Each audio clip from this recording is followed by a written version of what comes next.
চার্টের সাহায্যে আমরা কত সুন্দর প্রাণোজ্জ্বলভাবে কোনো টপিক বা বিষয়কে উপস্থাপন করতে পারি। বা আমরা এটাও জানলাম যে চার্ট তৈরি করতে গেলে কি ধরনের কন্ডিশনস আমাদের মাথায় রাখতে হবে। এবার আমরা যেটা জানবো দ্যাট ইজ ইম্পর্টেন্স বা সিগনিফিকেন্স, যে as a PLM what are the significance or importance of chart. যে আমরা যখন কোনো টপিক পড়াচ্ছি বা পড়াবো সেক্ষেত্রে এই যে ভ্যারাইটিস টাইপের চার্টের কথা আমরা বললাম, টাইম টেবিলের কথা বললাম, আমরা তোমার বৃত্তীয় চার্টের কথা বললাম, বা চিত্রযুক্ত চার্টের কথা বললাম, তাদের ইম্পর্টেন্স বা ইউটিলাইজেশনটা কোথায়, সিগনিফিকেন্সটা কোথায়। ফার্স্ট অফ অল বলি যে আমরা অ্যাজ আ EVS টিচার যখন আমরা কোনো EVS এর টপিক পড়াচ্ছি স্টুডেন্টসদের, তখন by the help of chart আমরা খুব স্পষ্ট প্রাণোজ্জ্বল করে বিষয়টা তুলে ধরতে পারি। ফর এক্সাম্পল আমরা ধরো পড়াবো তোমার জল দূষণ, ওয়াটার পলিউশন। তুমি একটা চার্ট তৈরি করে কিছু দৃশ্য ছবি এঁকে নিয়ে চলে এলে এবং স্টুডেন্টদের বলো এটা কি, ধরো পুকুরে কাপড় কাচা, পশু স্নান করানোর ছবি তুলে নিয়ে চলে এলে, জল দূষণ।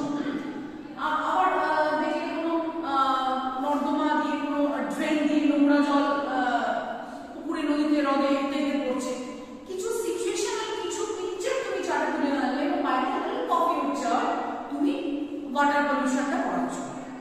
তো বিষয়টা এটাই যে EVS এর বিভিন্ন টপিক বা পরিবেশ সাথে যুক্ত বিভিন্ন বিষয়কে আমরা চার্টের আকারে খুব প্রাণোজ্জ্বল স্পষ্ট করে তুলে ধরতে পারি। নাম্বার 2 হচ্ছে যে আমরা বিভিন্ন ঘটনা লাইক ভ্যারাইটিস ইনসিডেন্টকে আমরা ছবির সাহায্যে, আমি একটু জল দূষণের ব্যাপারটা পড়ালাম, যে আমরা বিভিন্ন ঘটনাকে ছবির সাথে রিলেট করে না প্রশ্ন যুক্ত করতে পারি চার্টের মাধ্যমে। যেমন আমি তোমাদের এক্ষুনি বললাম জল দূষণ, যে একটা ছবি আঁকছি তার সাথে অনেক কিছু তথ্য ইনফরমেশনকে আমরা ওখানে পুট করতে পারছি। এই ছবির সাথে ঘটনা একটা যে রিলেশন, বা তোমরা EVS এ পড়ো যে আর্সেনিক দূষণ, তোমার চেরনোবিল দুর্ঘটনা, ভোপাল গ্যাস দুর্ঘটনা, চিপকো আন্দোলন, নর্মদা বাঁচাও আন্দোলন। তো এই যে ভ্যারাইটিস টাইপের ইনসিডেন্ট, এই ইনসিডেন্ট বা ঘটনাগুলোর সাথে ছবির পরস্পর একটা যুক্ত করা যায় চার্টের মাধ্যমে তুলে ধরতে পারি।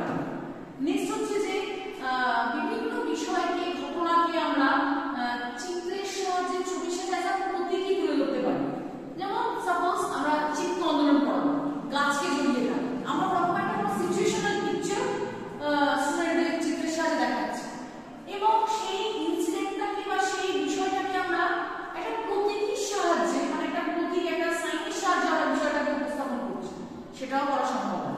নাম্বার 4 বা 4 নম্বর হচ্ছে যে অ্যাবস্ট্রাক্ট, কোনো বিমূর্ত বিষয়। কোনো বিমূর্ত বিষয়কেও আমরা অনেকটা বেশি প্রাণোজ্জ্বল, জীবন্ত করে তুলতে পারি। বিমূর্ত, ফর এক্সাম্পল সিপাহী বিদ্রোহ পড়াবো, আমি সিপাহী বিদ্রোহের কিছু ছবি, নেতা নেতৃত্বে ছবি নিয়ে একটা চার্ট তৈরি করে দিয়েছি। তো বিষয়টা সিপাহী বিদ্রোহ পড়েছি বইতে, আমরা ইত্যাদি পড়েছি, এবং যখন আমি সেটা ছবির মাধ্যমে দেখাচ্ছি, তারপর পড়াচ্ছি, এই যে একটা অ্যাবস্ট্রাক্ট জিনিস কংক্রিট লাইভলি তোমার কাছে প্রেজেন্ট হচ্ছে, এটা ইম্পর্টেন্ট, খুব ইম্পর্টেন্ট চার্ট ইউজ করার ক্ষেত্রে। নেক্সট আমরা বলতে পারি যে চার্টে কি হয় না, চার্টে তুমি টিচার স্টুডেন্টকে পড়াচ্ছি, সে শুনছে, তার সাথে সাথে আমি চার্ট দেখাচ্ছি, বলছি, তাহলে একই সাথে আমার শ্রবণেন্দ্রিয় কাজ করছে, আমার দর্শনেন্দ্রিয় কাজ করছে।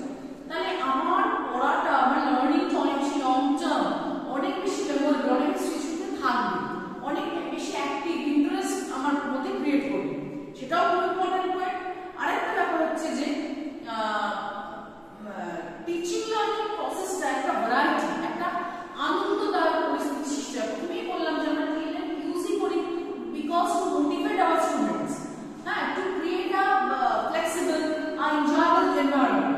তো আমরা ওই মানে সময়, মানে চার্টটা ইউজ করার মাধ্যমে আমরা কি করি না, স্টুডেন্টদের যে একঘেয়েমিতা, বিরক্তি ভাব বা যাবতীয় জিনিস, যেমন ক্লান্তি, অবসন্নতা, সেগুলোকে আমরা এই চার্টের আকারে অনেক বেশি পরিবেশটাকে সাবলীল, সুন্দর করে অনেক বেশি আনন্দদায়ক করে তুলতে পারি, ইন্টারেস্ট করতে পারি, ওদের ক্রিয়েট করতে পারি।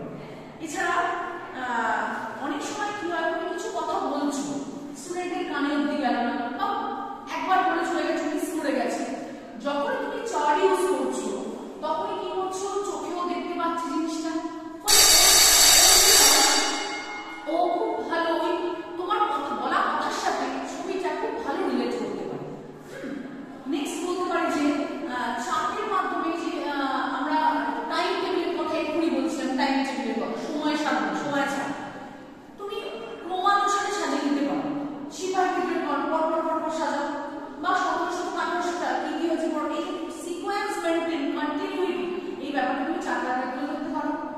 অনুসারে